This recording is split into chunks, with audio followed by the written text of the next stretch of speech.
Hello, thank you for joining our free Natural Skincare Entrepreneur Masterclass. I want to show you how to formulate skincare products professionally, not the DIY recipes flowing everywhere, not the DIY recipes you see on the internet, but how to formulate safe, stable, and sellable products. Okay, so I want to start first by introducing myself. I am by name Barrister Mrs. Mfoniso Anyedin-Young, CEO Belanath Organics Nigeria Limited, a 5 years old registered limited liability company that produces holistic natural beauty products that are safe for you and for your little ones and for the entire family. Okay, so why I would like to share a bit of my own story, why I decided that enough was enough. I was no longer going to be buying products off the shelves of the supermarkets when I did not know what has been put into that bottle. I was ready to take charge of my own beauty products and formulate them myself. I would like to start by sharing that story with you. Okay, so when I gave birth to my first child, like a new mom, I was recommended all sorts of baby products that I could buy and use for my baby. And I actually did. I got a few. I got the most expensive as at that time, and I used it on my daughter. And only to realize that she broke out. You know, she had like eczema all over her skin, little white patches, little rashes. You know, and I was just like, where is this coming from? Okay, until my mom told me that I should make a mixture of shea butter and coconut oil and rub it on her, and that should do the job that it would collect. And I obeyed. I did exactly that. I went to the market, looked for shea butter, looked for coconut oil, and I got a few. And I actually did the mixture. I rubbed it on my daughter, and it happened like magic. I mean, overnight, all of that rash disappeared. And it got me questioning, what's really going on? Could natural butters and just oils clear a rash on a baby? Okay, that was just like the first for me.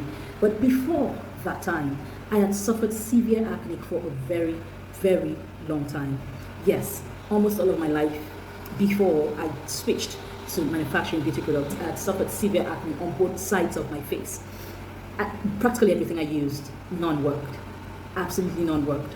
Until I decided to switch from store-bought products to handmade products. And I started making my own facial washes. I started making my own bar soaps after doing a lot of research on the internet, after doing a lot of reading. And magically, I noticed that my acne was reducing. My breakouts were reducing as well.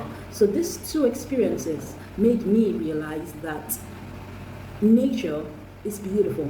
Nature has everything that our skin needs. You know, now formulating your own skincare beauty products is fun and super easy to do, but with a huge array of options, with a huge array of botanical ingredients, with a huge array of recipes on the internet, you may be lost in the whole humongous information out there that you do not know how to start.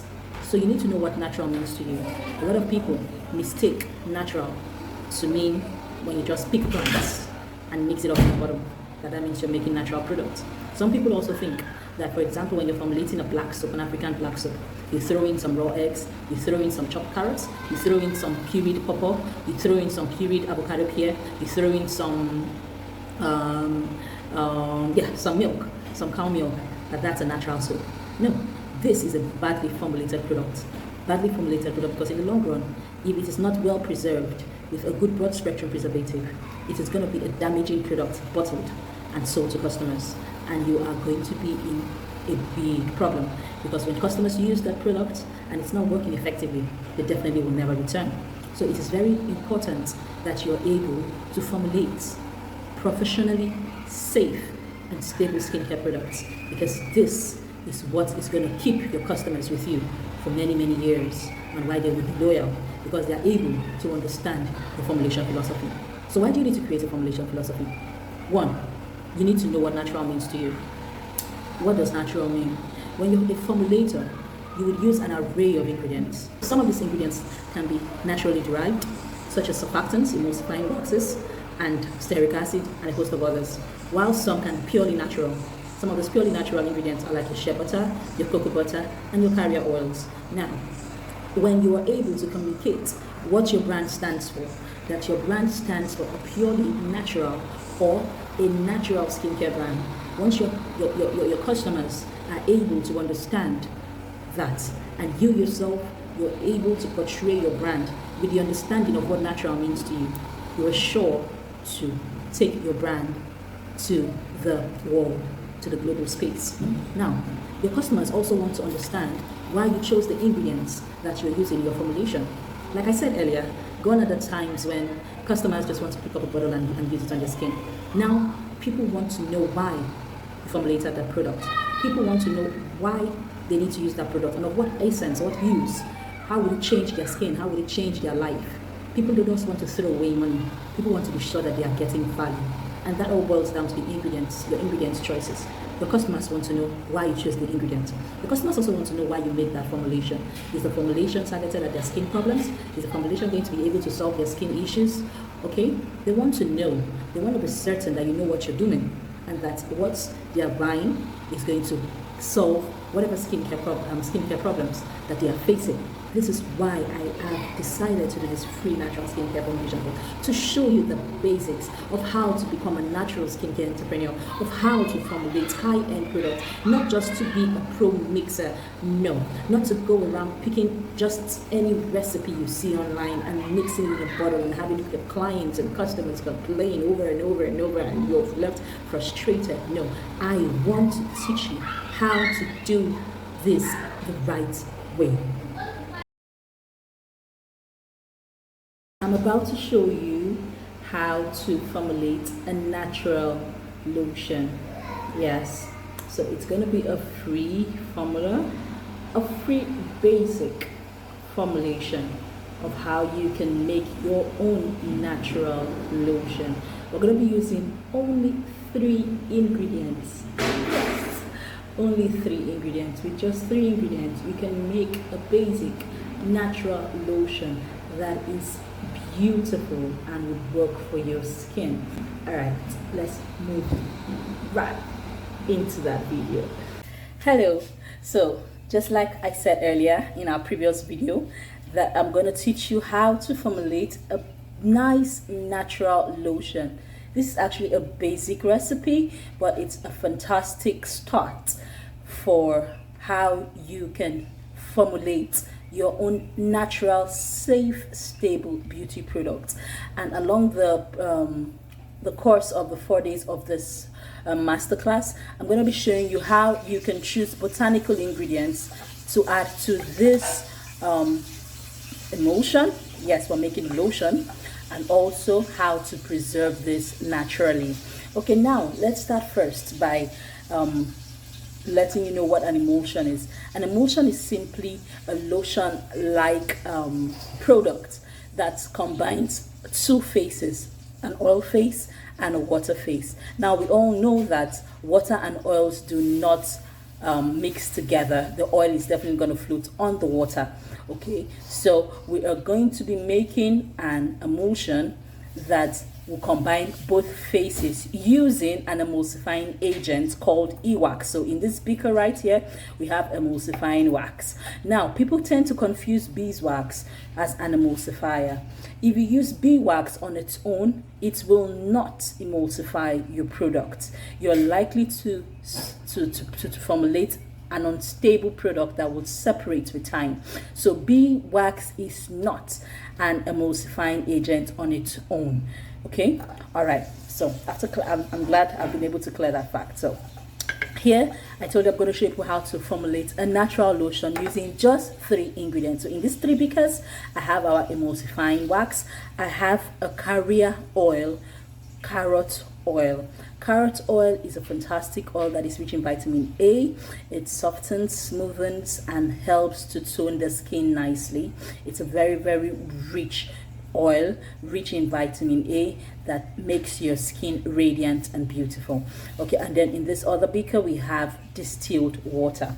So we're just going to put our oil phase and water phase into a hot water bath. Now the essence of doing this is so that it would melt down our e-wax, as well as take the temperature of both our water phase and our oil phase to be at almost same temperature.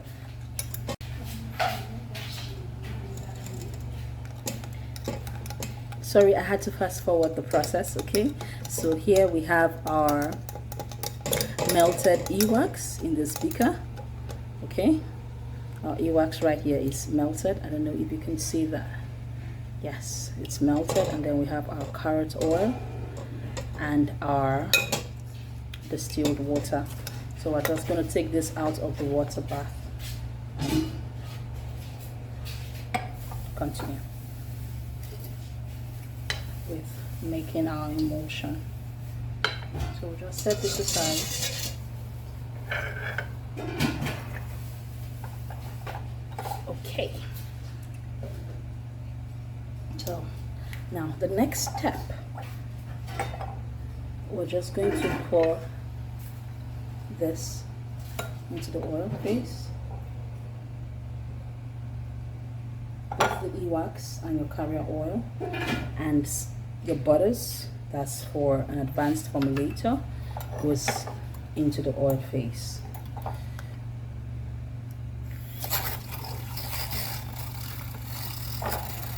Okay, just wanted to make sure that that's neatly incorporated. So now here's our water phase. We're just going to pour our water phase right into the oil phase.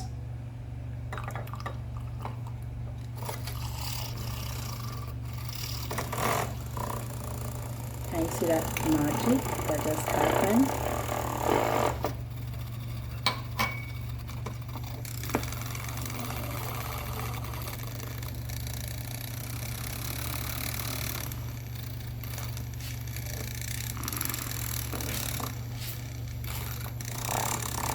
It's as simple as that. It's that simple to make a natural lotion.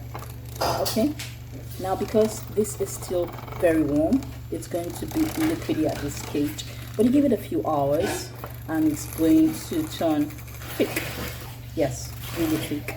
But since we are not going to be waiting a few hours in this video, I'm going to make the process shorter by standing this in room temperature water. Okay.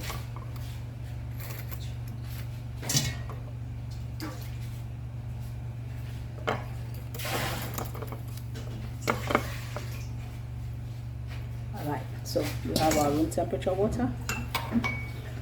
This is to aid the cool down process, to make this emulsion cool down faster.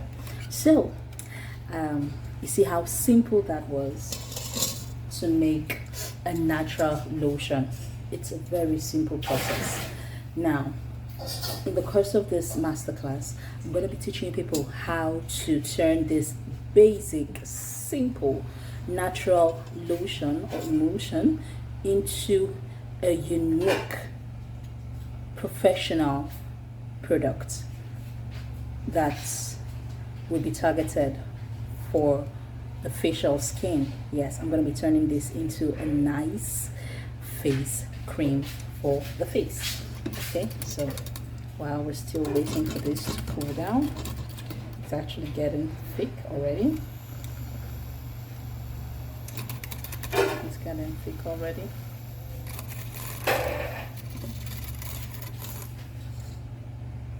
Okay, now I would like to mention that you don't just make a lotion like this and put it out in the public domain for sale. Okay, you have to preserve this lotion perfectly. You have to preserve it, because anything that contains water, hydrophilic, anything that has water in it, is a beautiful breeding ground for germs, for molds, for fungus, and you don't want to make a product that your customers will rub on their skin. Basically, they're just putting germs on their skin. You wouldn't want to do such a product. Remember that these microorganisms are called microorganisms because they are very minute and tiny. You can't see them with your naked eyes except you use a lab instruments before you can see them. So the mere fact that your lotion over a few days may still look good to your eyes doesn't mean that we don't have organisms, fungus and bacteria growing in it. So in the course of this masterclass, I'm going to be teaching you how to preserve your product. But as you can see from this natural lotion, if you intend to use it for 2 days at most, you can preserve this in a fridge. Yes, you can preserve it in a fridge. But if you intend to make this for commercial purpose or to use it beyond 2 days, you have to preserve this. Okay, so after having this in our cold water bath for a few minutes, you can see what we have.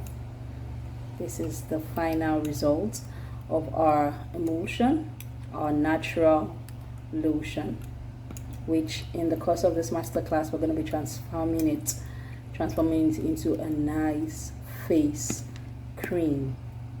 Remember, it was just liquidy when we initially mixed our oil and water face together, but now we have a nice thick lotion. I don't know if you can see that. Okay.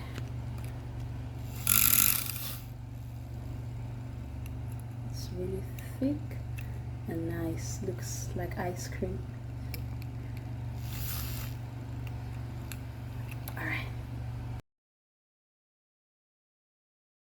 Whenever I teach, I tell my students that we have a large, vast numbers of botanical ingredients in the world. They are so vast. There are just so many of them. And in all of that, it could be very confusing to know which botanical ingredients to use in your formulation. Well, that's why this lesson is here to help you with that confusion. Okay, so with all of the botanical ingredients we have available, how do you know which one to use in your formulation? How do you narrow down your choices to the exact one that will function the way you want it to in your formulation? Okay, how do you use it? In what percentage? How do you even go about figuring out what products, what botanical ingredients you need in that formulation? For example, you want to make a facial cream or a facial moisturizer that is targeted at clearing hyperpigmented skin hyperpigmentation that is sun-induced, okay? Like we call it in the Nigerian parlance, sunburn. So how do I go about it? What ingredients work for those? What ingredients works for hyperpigmentation? How do I narrow down if I have over 5 ingredients that are touted to work great for it? For example, we have our retinol, which is vitamin A, palmitate. We have glycolic acid, we have azelaic acid, we have a host of other licorice, niacinamide. All of these botanical ingredients work great in battling hyperpigmentation. And then they're wondering, oh, we have over 10 of them. Which do I pick? Or do I use all of those ingredients just to battle hyperpigmentation or melasma? Well, like I said, that is what this lesson today is going to address. So I carefully wrote down eight, I would call them 8 prerequisites. Yes, I think that's a better word. 8 prerequisites or 8 guides that will help you know and research and choose which botanical ingredients you need for your formulation. Okay, I'm going to do you well by listing out these ingredients as well as putting them up above so that you could quickly write them down. Alright, so number 1, INCI. INCI is an abbreviation for International Nomenclature of Cosmetic Ingredients. For example, you want to formulate a nice moisturizing lotion and you want to use papaya extract, which is rich in papain, an enzyme that moisturizes as well as brightens the skin. And you want to know the INCI of that formula of that botanical ingredient. The INCI of that botanical ingredient is simply carica papaya, okay? And papaya extract is a combination of the carica papaya, which is the purple, glycerin, and water, okay? A blend of all of those ingredients. Now, when you're able to know what you want to formulate, it boils down to knowing what product you want to formulate, knowing what that product aims to achieve, What I mean by that is, I want to formulate so product. What is that product targeted at solving? If you're not solving a skincare problem, then I don't know what product you're formulating. Every product formulated is to solve a problem. You formulate moisturizers in order to be able to hydrate skin, dry skin. You formulate acne product to fight people with acne, people with oily skin types. You formulate body balms, body butters for people that need deep hydration, people with dry skin. So whatever formulation, whatever product that you're formulating, it's targeted at solving a problem. So once you're able to know what product you're formulating or you intend to formulate and what problem it's targeted to solve, this will help to narrow down your research to the botanical ingredients that will help achieve that goal. Okay, I don't know if you understand. Please, if you don't understand me, feel free to comment right after under this video. Feel free to drop your questions. I'm going to answer them all. All right, so now you have to use the INCI of that botanical ingredient, which is the International Nomenclature of the Cosmetic Ingredients, to search for the ingredients on the internet. Google is your friend. Even though Google has an array of information, you still need to narrow down and has to fully broaden your research beyond Google. Okay, so research your ingredients, research what skin benefits they would do on the skin. Research them, keep researching. Don't just be carried away by just any recipe you see on the internet and you don't even bother to know, oh, what is this used for? What does this do on the skin? Okay, you just go ahead and throw it into your formulation. Any ingredient, any botanical ingredient that doesn't have an INCI, for example, you hear of Egyptian milk, you hear of Moroccan whitening oil. Go on the internet, research it. Is there any botanical ingredients called Moroccan whitening oil? There isn't. Truthfully, there isn't. So you now know that you need to question that ingredient. Do you really know what it contains? Do you really know what it's made up of? Do you need to use it in your formulation? These are the issues. These are the things that you need to know. Okay, now research what form of the ingredients that you need. This is still under the INCI. Research what form of the ingredients. So now, for example, I want to use papaya extract in my formulation. Now, the papaya extract could be the powder form, or it could be the liquid. It could even be just the powder, the powder or the liquid. So you ask yourself, what form of the papaya extract do I want to use? Okay, so research what form of the botanical ingredients you need. Do you want the powdered version or probably the extract, the liquid glycerized extract? For example, like I had earlier mentioned the papaya extract. Papaya extract will come either in the powdered papaya powder or in the glycerized extract. Do you want to use the powdered form in that formulation or you want to use the liquid? For example, you want to make an emulsion. Are you sure you want to use powdered papaya in that emulsion? Will it be suitable enough? Are you sure there won't be any grainy feeling on the skin in your formulation after use? Are you sure that the suitability is going to be 100% in that formulation? Are you sure you shouldn't go for the liquid extra? These are questions that you need to ask and research. Okay, now this takes us to the third one, to the second prerequisite or the second step in finding out what botanical ingredients you should use in formulation. Solubility. Now for solubility, it's very important to know your botanical ingredient solubility. There are lots of ingredients that are soluble in water and not soluble in oil. Some are lipophilic, some are hydrophilic. Some are soluble in water, some are soluble in oil. Okay? For example, vitamin C, which is ascorbic acid, is a water-soluble ingredient. Kojic palmitate, on the other hand, is an oil-soluble ingredient. Kojic acid, which is also an ester of kojic palmitate, is a water-soluble ingredient. So for example, if you're making an oil-based formulation, maybe say a lightening oil, and you have kojic acid on hand, you cannot add it to your glow oil because it is not an oil-soluble ingredient. You would use kojic palmitate on the other hand, which is an ester derived from rice. They are fermented rice, so it's actually naturally derived. You would use that instead for your oil formulations. So it's very important that you know the solubility of your botanical ingredients, as it helps you know in what formulation you can use it and not use it. Because what may be soluble in a anhydrous product might not be soluble in the other. So it's very important that you know the differences. So you need to research, you need to research your botanical ingredient that you intend to use, know its solubility, whether it is oil soluble or water soluble. I intend to give people a bonus cheat sheet. Yes, that's what I call it. That's that lists most of the botanical ingredients used in cosmetic formulation, as well as its solubility. That is one of the freebie that comes with this free class. Okay, now number 3, fragrance and color. Your botanical ingredient that you want to use, is it going to change the color of the formulation? is it going to add an extra fragrance to it? For example, lavender essential oil, it comes with its own rosy, nice fragrance. So if I want to add it to my formulation, you're sure to know that it's going to give your fragrance, it's going to change the fragrance a little bit. So would you want that?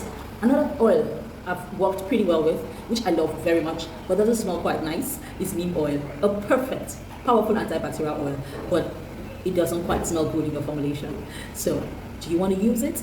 Do you know about that smell when you're putting your products? Will your customers like it? Will they not have to snub their nostrils when they use that product? So you need to know all of that. The color. There are some botanical extracts that will change the color of your product. For example, licorice powder extracts, the brown one, will change the color of your formulation to brown. Is that what you want? Do you need to use the brown or the whites? These are the different things that you need to put into consideration. Now, number 4, heat sensitivity. Now, some botanical ingredients cannot withstand heat. Yes, some botanical ingredients are best added to the cool down phase of the formulation. So number 4, heat sensitivity of the botanical ingredients. You need to put this into consideration when you're thinking or researching or trying to choose your botanical ingredients to be used in your formulation. Now, most ingredients, most skin actives do not function quite well in the hot phase of the formulation process. Okay, so they are best added at the cool down phase because they are heat sensitive. For example, vitamin E oil, tocopherol acetate. Now, you don't want to add this at the heat phase. Okay, you don't want to add it at beyond 60 degrees when your formulation is beyond 60 degrees, because this might to some extent kill its vital antioxidant benefits that you would have added to your formulation. Also, preservatives. The preservative should always be added at the cool down phase of your formulation when your formulation is 40 degrees and lower. Yes, this is because when your formulation is too hot and you add a preservative to it, it would kill the preservative system. So this would just be like not even adding any preservation at all. I don't know if you've ever had an experience where you formulated a product and after some time, after a few days, after thinking that you are well preserved with a preservative, you go back to open the product and you see mold growing on top of that product and you're like, but I put preservative. Yes, you did, but you put it at a heat phase when it was still hot, and that heat killed the heat sensitive. It killed the preservative system of that preservative. Okay, so you need to put this into consideration when you choose your botanical ingredients. You just need to know at what point is this product, is this ingredient heat sensitive? Okay, if it's not heat sensitive, at what's the highest degree of heat can it take to still remain stable in my formulation? These are the things. For example, kojic acid is a beautiful skin lightening powder derived from the fermentation of rice, but it is very sensitive to heat, light. Okay, if you expose it to heat and light, it oxidizes, and this oxidation means that it's going to reduce the potency of that kojic acid in its lightening effect in your product. So it's very important that you know the heat sensitivity of your botanical ingredient. Number 7, the recommended. That should be number 5. The recommended usage. Now, the recommended usage for every botanical ingredient, if you buy it from a trusted source, you should be told the recommended usage rate, the percentage at which you should use that product. Remember that every formulation that a professional formulator does has to be done by percentages. Yes, it has to be done by percentages. So when you know the recommended usage or percentage of a particular botanical ingredient, it's a guide in choosing what botanical ingredient you use and at what percentage. For example, most of the lightening powders, natural lightening powders that we have, has a usage rate of 1 to 3%. For example, I would use Seppi White, for example. Seppi White is a skin lightening botanical powder that lightens the skin whitening powder that lightens the skin, helps to reduce melanin production, and should be used within the range of 1% to 3%. But I see some formulators, or should I say, I've come across some formulators that, I won't call them formulators, I'll say some recipe followers that formulate Seppi White with as high as 6%. Now, the truth is, everything when overused has its negative effect. Yes, everything when not used in its right quantity or recommended usage has its negative effect. For example, some of the drugs that we use, I wouldn't want to mention any drug, they're meant to solve or cure a sickness, a particular disease, but when it is overused, okay, it becomes an addiction. It becomes an addiction, and then people get addicted to it and start acting abnormally. Okay, so it applies same for cosmetic formulation. When you're formulating with certain botanical ingredients, with botanical ingredients as a whole, you need to know its recommended usage rate and try not to exceed it, because truth is, exceeding the recommended usage rate doesn't make the product work any better. it's only a waste of the product. Yes, it won't make it work any better. You're only throwing away products, botanical ingredients, you're wasting it. Okay?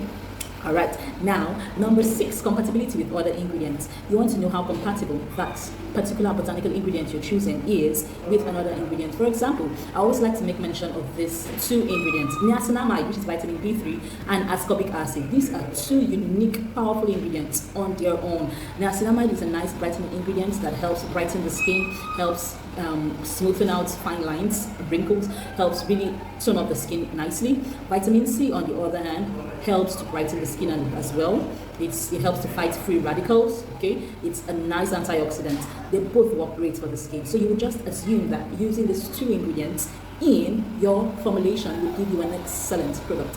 Please note, vitamin C has several derivatives. The one I am talking about now is ascorbic acid. Ascorbic acid, water-soluble ascorbic acid.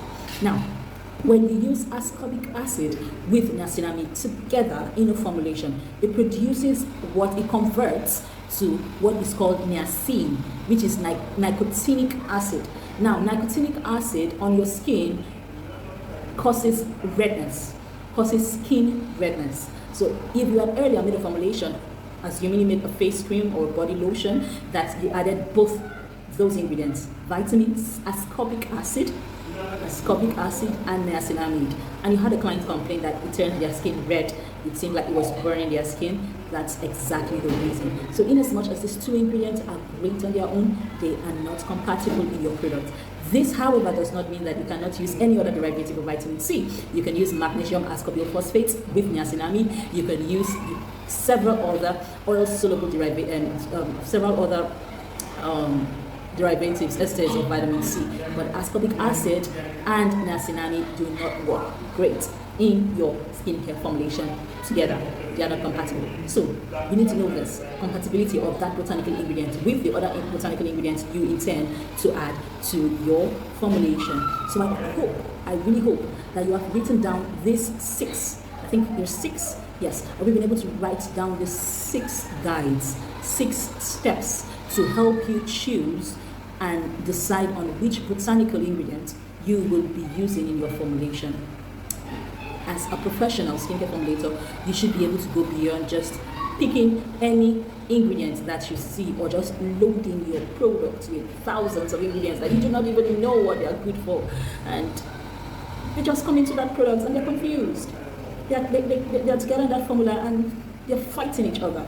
And you ask yourself, I put this, why am I not getting the results? That's because you have not taken your time to know the INCI, that's the international nomenclature of that cosmetic ingredient, as well as research on the skin benefit of that ingredient, research on what form of that ingredient that you need, be it the powdered extract or the liquid glyceride extract, the solubility of that product, the solubility of that botanical ingredient, the fragrance, if it's going to change the fragrance of your product, if it's going to change the color, if it's a heat sensitive product, at what point should you put it in your formulation, what is the recommended usage, is it compatible with other ingredients that you'll be adding in that product. These are things that a seasoned, a professional natural skincare formulator that wants to formulate and produce or manufacture first-class global standard skincare beauty brand or skincare beauty product that will give you a niche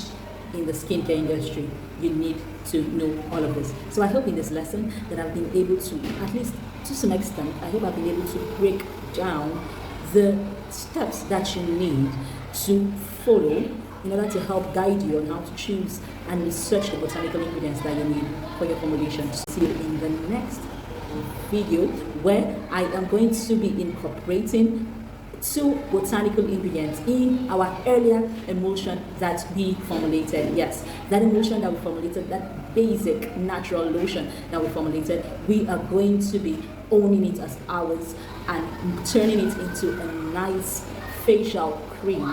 So we are going to be introducing 2 botanical ingredients into that product, and I want you to look out for the next video.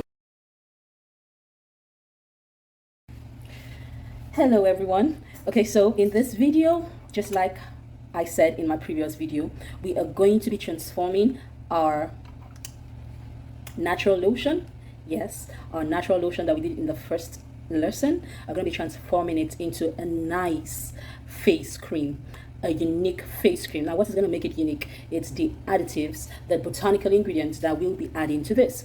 We've told you how to choose your botanical ingredients, which I've discussed in my last video. So right here, we're going to be transforming this nice cream, nice lotion, nice emulsion into a face cream. Okay, so I want to make a face cream that is targeted at treating breakout. Okay, so I want to make an antibacterial face cream that would treat breakout as well as help tone the skin and okay, get rid of dark spots, because one thing with treating pimples is that when you treat acne, and when it heals, it tends to leave black spots, okay, after the treatment. So I want to use 2 botanical ingredients right now. I'm going to start with this. I'm going to be using tea tree essential oil. Okay, now tea tree essential oil is antibacterial, anti-inflammatory oil that helps to fight the bacteria that causes breakouts. It is a very potent essential oil in that it shouldn't be used as a carrier oil. You use it from 0.5% in your formulations. For me, I advise you don't go beyond 0.5% when you're using tea tree oils in your formulation, tea tree essential oil. Okay, and then I wanted to use licorice extract for this video, but I got to realize that our licorice extract, liquid extract, is actually not available. But I have this serum. Now this serum right here is a serum that I formulated, and it contains licorice extract, which is why I decided to pick this and use this since I do not have licorice extract at hand. Okay, so now this serum right here contains botanical extract that helps to lighten dark spots, helps to fix blemishes. It also helps to fade acne scars. Okay, so we're going to be using 5% of this Belanat lightening serum. Okay, when we're using 5% of that, it also contains very high percentage of skin whitening actives such as alpha arbutin. Okay, so we're going to be using 5% of that in this face cream, and this is what we have here. This is it already measured. 5% of this is a 100-gram cream. This is 5 grams of that Belanat whitening serum, and then we're going to be using 0.5% of our tea tree essential oil. Now, I see some people measure essential oils by drops. I don't know how they're able to get the exact quantity of drops, because putting an excess of an essential oil could be quite irritating to the skin. So it's advisable that you do not do that. Take your measurements, okay? Take your measurements accurately, please. All right, so we're going to be using 0.5% of the tea tree essential oil, which is 0.5 grams. So I'm just going to measure that using my pipette.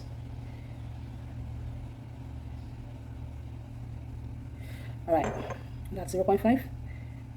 Drop that in there. And then I'm going to be adding my Belanat whitening serum. Now this whitening serum has a nice pink hue, so that is going to affect the look, the final look of our product. Remember what we said in the previous video about choosing your botanicals, that one of the things you need to consider is the color that that botanical ingredient might add to your product. Okay, but it's what it is. We now have a nice lightening face cream that would also treat facial breakouts.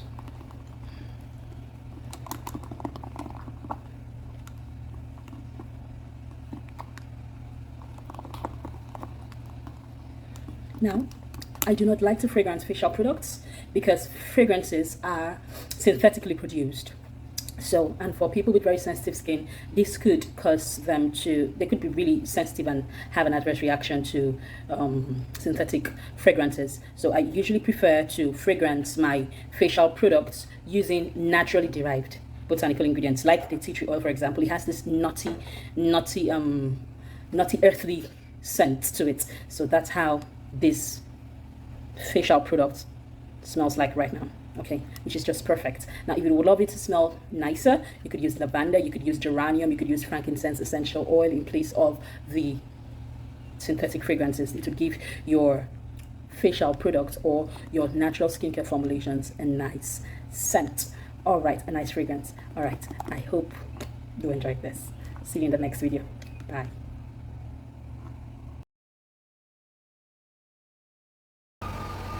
So, after making a beautiful lotion, a beautiful emulsion, converting it to a nice facial product, you've added all your expensive or not so expensive, but you've added those great botanical ingredients that you want to nourish, soothe your customer's skin, and then you package it, sell it, and few days, few weeks, you get a feedback from your customer that your product has begun to grow mold on it, that the color of the product is changing, or probably the smell, it's beginning to smell bad. These are all examples of things that could happen to your formulation, your formulations, if they are not properly preserved. Now, any product that is made with water in it is susceptible to contamination. Once there's water in any product, this is a fantastic breeding ground for organisms to just want to live in there and multiply. So you want to be able to preserve your organic formulations, your natural beauty products. You want to preserve them properly for 4 basic reasons. Number 1, when you preserve your formulations properly, this will let your customers know that you know what you're doing, that you're competent, and definitely that you're a professional. So definitely they would feel more confident buying from you than buying from any other skincare vendor. Okay, secondly, natural products are more susceptible to microbial growth, like I told you, because we use a lot of botanical ingredients in them. We use a lot of clays, which are always hard to preserve, but there are definitely ways to preserve your clays if you add it to your formulations. This will be addressed in our advanced skincare class. Okay, now you're using a lot of extracts, liquid extracts, clays. All of these things are a breeding ground for germs, they're a breeding ground for bacteria. So you need to properly preserve your product. Okay, natural butters, or except you are making an oil-based formula, then you do not need to preserve your products. But even with that, it is still advisable that you that you preserve whatever natural beauty product that you make. This is because no matter how hygienic your laboratory is, your factory is, no matter how you sterilize your skincare jars and bottles and containers for packaging before you bottle your products, no matter how much you do all of that, when your customer receives your product, when they open it, they could be the major source of contaminants to that product. They would definitely be dipping their fingers into it, or that's where that product could get contaminated. So even if you're making an oil-based formulation, there are oil-soluble preservatives. For example, Untitled Plus is an oil-soluble preservative that works great in oil from hydrophilic oil, lipophilic productions. Okay. Now, number 3, preservatives protects your skincare products' integrity. Yes, when you preserve your products, your skincare products, the customers would use their products to the end when the product finishes, and they don't have to call you back and say your product is beginning to smell bad, your products viscosity is changing, your product is beginning to separate. These are all things that can be caused by microbial growth in your water-based product. Okay, so now I would like to list several. We have several natural preservatives, that formulators that we use in our natural skincare formulations. For example, they are Gemal Plus. Gemal Plus is a broad spectrum preservative that very well protects your preservatives from microbial growth, from fungi and all of that. It protects your product perfectly. We have Optifen Plus, we have Gemabine, we have Gemal Plus. We also have potassium sorbate, which is actually a salt. It's a food preservative that also works great when used in cosmetic formulation. We also have phenol Z ethanol, which is also a broad spectrum, very popular preservative used in preserving natural skincare formulations. Now, remember in our previous lesson when we're talking about identifying the botanical ingredients to use in your formulation, I mentioned usage rates as one of the prerequisites to choosing your botanical ingredients. Okay, now when you are adding your preservatives to your formulation, you have to know the usage rate of that particular preservative. Some preservatives, the manufacturer's usage rate is from 0.3 to 0.8%, some is 0.5, maximum 1%, some even go as far as 1.5%. Yes, but most preservatives have the usage rate of 0.5 to 1%. I personally like to use 1% so that I just have it in mind and I'm satisfied that my product is well preserved. And even when my customers use my product, they would not easily get it contaminated because it has been well preserved. Okay, now your preservative is always heat sensitive. It is not advisable to use your preservative when the temperature of your product is beyond 40 degrees. Okay, you need to use it when your product is 40 degrees and be low in basically room temperature. Okay, because if you do not do that, it may put your preservative when the product is pretty hot, 60 degrees and above, then you would end up scorching your preservative system. It's going to render it pretty much useless and ineffective in preserving that product. Okay, all right, so that's about that when it comes to preserving your product. Any product that contains water in it, any product that contains water must be preserved appropriately. Liquids, not just water, be it milk, be it any other alternatives to water, fruit purees, it must have preservative. On this note, I would like to talk about black soap formulation. When you're formulating black soap, I've seen a lot of people formulate African black soap wrong way. Yes, they put all manner of things into African black soap, and it's not stable. It's not stable. It turns out not being a safe and stable product anymore. But they still sell it. But as a professional that knows what he or she is doing, you need to preserve your African black soap. So far, you put botanical liquid extracts into it, it is advisable that you put a preservative, a broad spectrum preservative into that black soap formulation. Because I've seen people or heard people that even add raw eggs in their black soap. Strange, really strange, and they don't put preservative. That shouldn't be you. That shouldn't be you. Okay? All right. Now, I also want to stress, I see a lot of people believe think that grapefruit extract and vitamin E oil are preservatives. I want to debunk this myth. Vitamin E oil is not. Vitamin E oil is not a preservative. It is an antioxidant. What it means is that it helps fight free radicals as well as prevent the oxidation of your the actives in your product. Okay? It also helps keep the skin in good condition. It does not preserve your product. So do not make a water-based formulation and add vitamin E oil and say your product is preserved. No. You're going to have mothers, fathers, grandfathers, and their babies, all organisms living in that product. So you don't want to do that. Grapefruit extract and vitamin E oil are antioxidants. You add them to your formulations, be it your water-based formulations and oil-based formulations. When added to oils like blow oils, body oils, they help to stop the extend the shelf life of the oils. Yes, it helps to extend the shelf life of the oils, because some carrier oils have a shelf life of 6 months, 1 year, 2 years. So it helps to extend their shelf life as well as stop those oils from going rancid, from turning bad. They are not, please, vitamin E oil and grapefruit extracts are both not preservatives. All right. So that beautiful product that we had earlier produced, that natural lotion that we turned into a beautiful facial product, facial cream with nice botanical ingredients, tea tree oil, and that lightening serum that contains licorice extract, alpha-arbutin, and the rest. We are now going to preserve our product. Yes, this is the final point where we need to preserve that product. Okay, all right, let's go right into that video. Hello there. So in our previous lessons, I have been able to teach you how to formulate a basic natural lotion, which we also call an emulsion.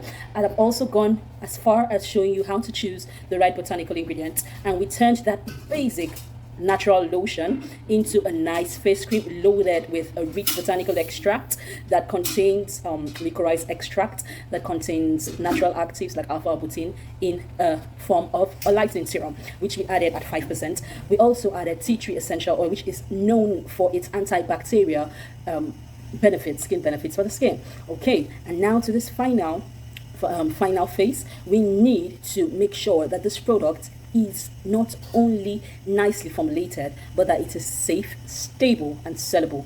That is the point where you are certain that your customer, if you're going to be selling your natural skincare products, will come back because they didn't react adversely to an unpreserved product.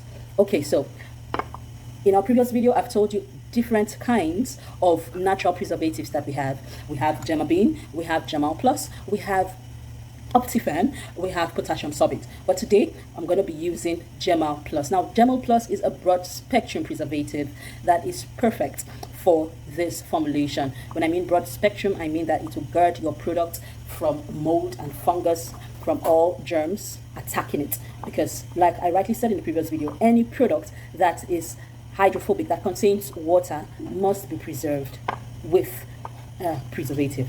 Okay, so we're going to be using 0.5% of our Gemal Plus, which I already have measured in this little beaker. So we're just going to add this. Please remember that you are to add your preservatives only at the cool down phase of your formulation. This is because if you add it at the hot phase, that is when your product is above 60 degrees, you're going to render your preservative ineffective. Yes, that heat is going to scotch your preservative. It will just be like you didn't add a preservative in the first place. Okay, so you measure 0.5 to 1%. It depends on the manufacturer's instruction. There's some preservatives that says you can use as low as 0.3%, 0.5, and some you need to use 1%, 1.5. So you follow the instruction of the manufacturer of the particular preservative that you're buying. Okay, so but I love to always be on the safe side, so I use my Gemal Plus at 0.5 to 1% max. Okay, now this product is not only naturally derived with one of the best carrier oils, carrot oil, which is rich in vitamin A, known for skin renewal and rejuvenation. It is also loaded with an active skin